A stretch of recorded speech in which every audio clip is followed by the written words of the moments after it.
Give me 10 more of those small round dummies. Where were you when Pokemon YouTube was just like a barrage of top 10s? Top 10 legendary Pokemon, top 10 starter Pokemon, top 10 Pokemon that could beat me up behind Big Tesco. None of these were more popular than the top 10 Pokemon for that creator. It was nice, it was cozy, it's exactly what this video is gonna be, but not quite. If you don't know me, hi, I'm Paul, and I like Pokemon, probably to a detriment. But I also like lore, storytelling, and history. Keeps the gears turning. I'm not saying I'm above a Watch Mojo top 10, but I am saying I know what I like, and I'd like you to meet my favourite Pokemon and maybe find out something new about them along the way. So sit down. It's Love Bomb time. Now to start us off, what would the resident scribe and dramaturge of the Pokemon community have on the first on his list? Could it be a raging tyrant of a legendary Pokemon? Could it be a being of ancient folklore that spans the test of time? It's Swadloon. Little baby man.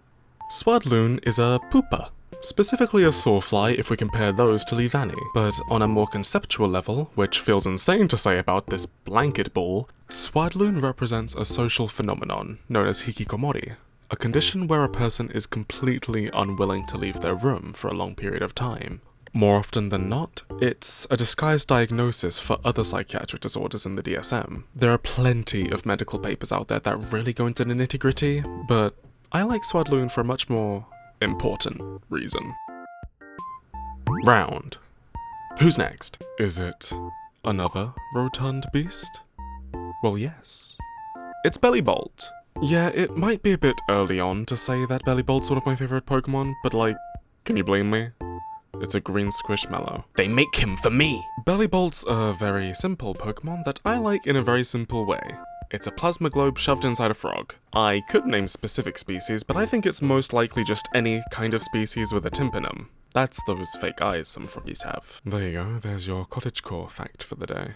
A little PaulBagz trivia for you. I really like dogs. Especially those ratty small ones I can carry in my arms. This is exactly why I've liked Yamper as much as I do ever since it was first announced in the lead up to Sword and Shield's release. Yamper, and I say this with only love and affection, is literally just a corgi. What's that? What about Boltund? Don't talk to me about it. I like Boltund, sure, but they aren't a squishy little bean with an inbuilt neck pillow, are they? As well as literally just being a corgi, they hold the reputation of being a beloved breed of dog owned by the British monarchy, which you might be glad to know isn't the closest we'll be getting to any sort of actual renown today. I hope you don't think I'm baiting you when I said that, because here's Latios. Latios, alongside Latias, are based on the concept of syzygies, destined pairings of holy beings known as eons that can't exist without the other. Some famous eon syzygies are Sophia and Thelatos, Anthropone Ecclesia, and Buthos and Enoea. It's a really interesting concept, and I recommend watching my Latios and Latias lore video to learn more about them.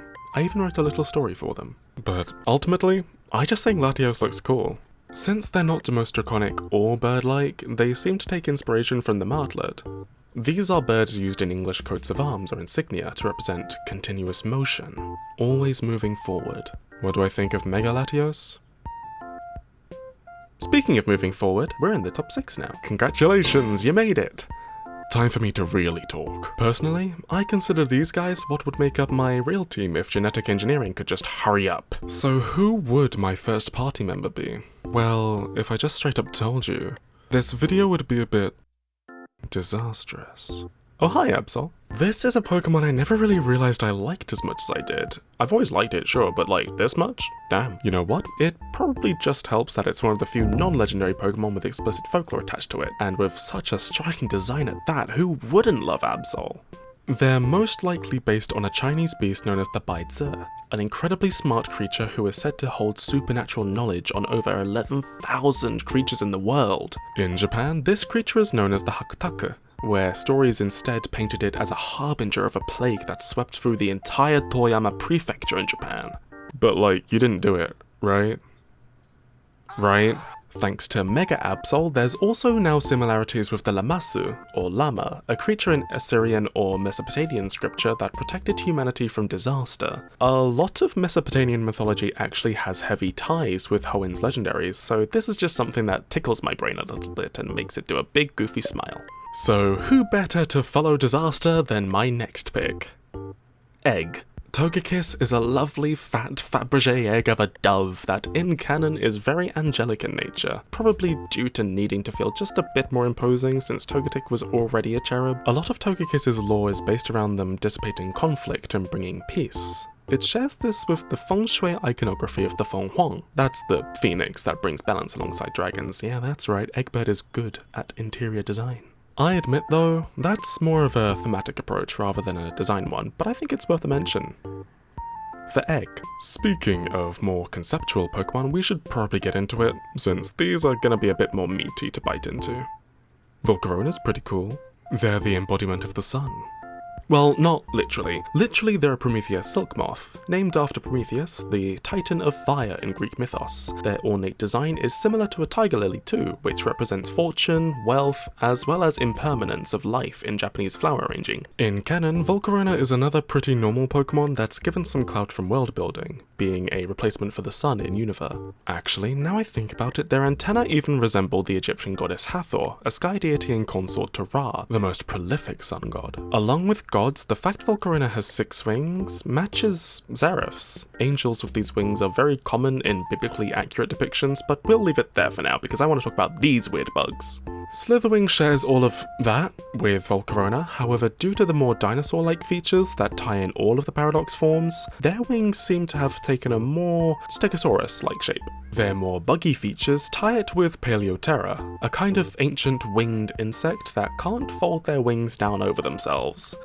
But I just like their little punchies.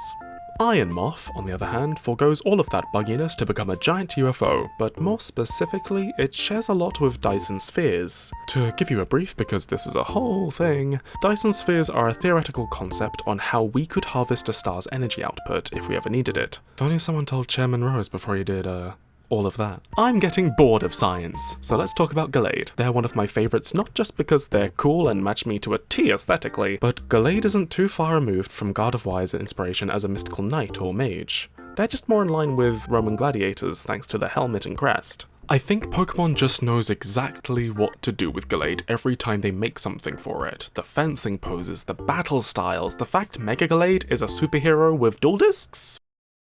What? And don't get me started on Iron Valiant. My partner can vouch for the fact that when I first saw this thing, I was genuinely awestruck for about 20 minutes. Iron Valiant takes inspiration from both Gardevoir and Gallade, so clock that real quick, and has an insane double-bladed Tonfa-Lance glaive-like thing. What am I meant to do with that? Live? I need to calm down. Oh, hi, Esper. Guess it's your turn now. Yeah, so after all that drama of mythology and pretty in-depth inspirations, ultimately, my second favourite Pokemon is of course going to be the little cat with thoughts and fun brain stuff. Esper's just your average Scottish fold, and as much as them and their evolutions are similarly based on a Nekomata, that's a yokai cat that's lived so long that their tail split and gained supernatural powers, I'm not gonna pretend that that's why I like them. They just make me feel comfy. They understand me. They know too much. We're cool like that. Quite a collection of characters we've got there, isn't it? I wonder who'll make it out on top. Now, the truth is, like everyone, my favourite Pokemon's shifted a lot, especially through my teenage years.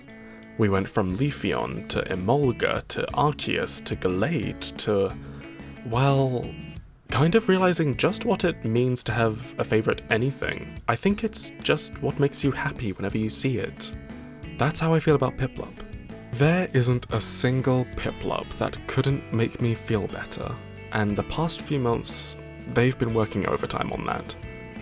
Life just seems to bog me down again and again. But one part of getting out of that seemingly bottomless pit every time is just looking at a Piplup. And looking after myself. Thanks, therapy, just remember, looking after yourself matters more. When my friends see Piplup, they see me. When I was a kid and played Pokemon in the playground, Piplup was there. When I'm applying for jobs or preparing myself to pay for a £600 car repair, Piplup's still there. I'm a fan who's never really left since I first got into Pokemon, and throughout every generation that's come out, throughout every stage of my life so far, I don't think there's been a single day that this blue plop hasn't been there for me. and I've always been there for them. By that, I literally just mean that I always just pick it when I see it. I'm not... I just wanted to humble the sincerity a bit here. Piplup might just be a penguin, and yeah, sure, Empoleon could be inspired by Poseidon, definitely is inspired by Napoleon, but ultimately loving Piplup as much as I do has helped me embrace the parts of my life that I have been too shy to express in the past. I'm a grown man now, and I like how much I like cute things, how much I like Pokémon, things like that. I know it's only superficial, but ultimately, I have a better relationship with myself just liking things because of my time with Piplup, Esper, Gallade, Volcarona, Togekiss, Absol, every Pokémon. But it doesn't need to be that deep. In fact, it really isn't for some of these pigs. But I am curious to know who your favourite Pokémon is.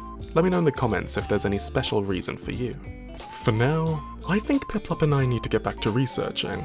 There's more legendary Pokémon for me to write stories for after all, and I think it would be great to have you there too.